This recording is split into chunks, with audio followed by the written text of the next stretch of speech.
Nakasuot ng kulay itim si Zoe at nasita siya ni Annalyn.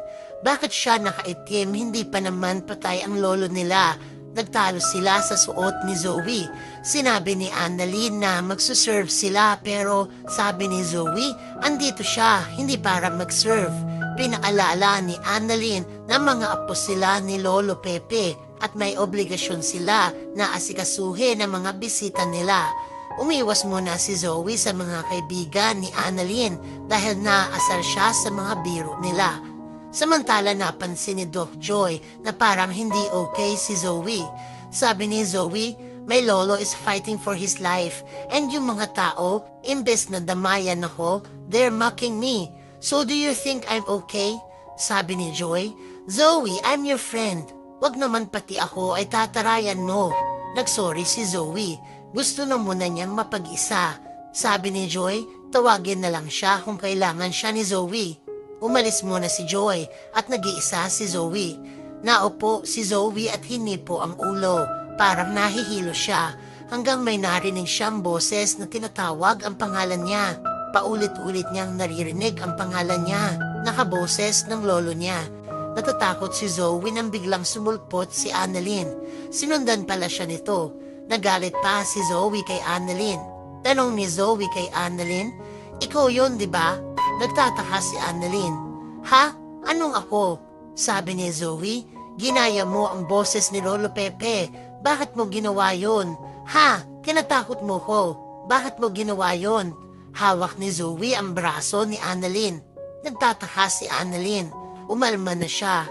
Inalis niya ang pagkakahawak sa kanya ni Zoe at tinawag ang pangalan niya.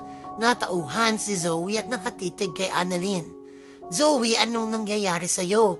Mabuti pa magpahinga ka muna. Baka dala lang yan ang pag-iisip mo sa mga nangyari kay Lolo. Kung hindi man yan konsensya ay baka dahil pagod ka lang. Mamaya pa naman ang umpisa ng pagdarasal. Pwede ka pa magpahinga. Umalis muna sandali si Zoe. Samantala magkakausap sina Dr. Denise, Katie at Ray. Napag-usapan nila ang sitwasyon ni Don Pepe.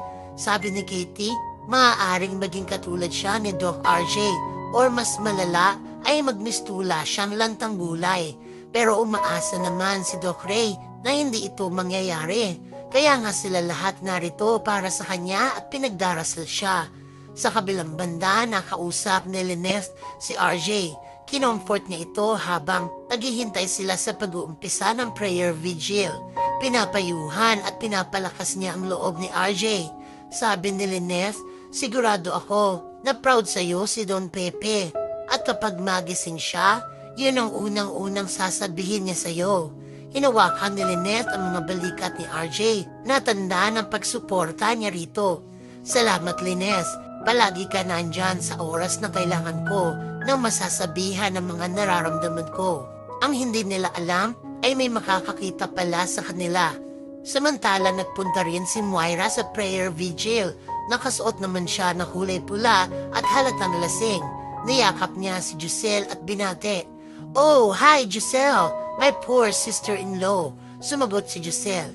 Bitawan mo nga ako, bakit amoy alak ka? Lasing ka, hindi ka dapat naririto dahil baka kung ano ang iskandalo pang gawin mo. Tandaan mo, dalawa kayo ng anak mong persons of interest. Wala ka talagang konsensya talagang pinaninindigan mo ang kasamaan mo. Sagot ni Moira, narito ako para makisimpat siya kay Don Pepe. I'm sorry kung nakainom ako dahil hindi ko matanggap ang mga nangyari sa kanya. Huwag mo akong pag-isipan ng masama. Nakikisimpat siya lang ako. Nalulungkot. Samantala sa patuloy na pag-uusap ni Lynette at RJ, nakita ito ni Denise at Michael. Agad namang tumawag si Michael kay Carlos para i-update si Carlos sa mga nangyayari kay Lynette. Sinumbong niya, i-update lang kita. Nakita namin magkausap kanina sina best friend at saka si Lynette. Nagyakapan pa nga sila. Nagtataka naman si Denise. Bakit mo sinusumbong sina Lynette at Doc RJ? Sagot ni Michael, hindi naman pagsusumbong ang tawag doon. Ikinukwento ko lang na magkausap sina Lynette at RJ. Wala naman sigurong masama. Hindi naman ganoon si Carlos para magselos agad sa dalawa. Hindi naman kumibo si Denise. At yan ang mga pakakaabangan natin sa abot kamay na pangarap.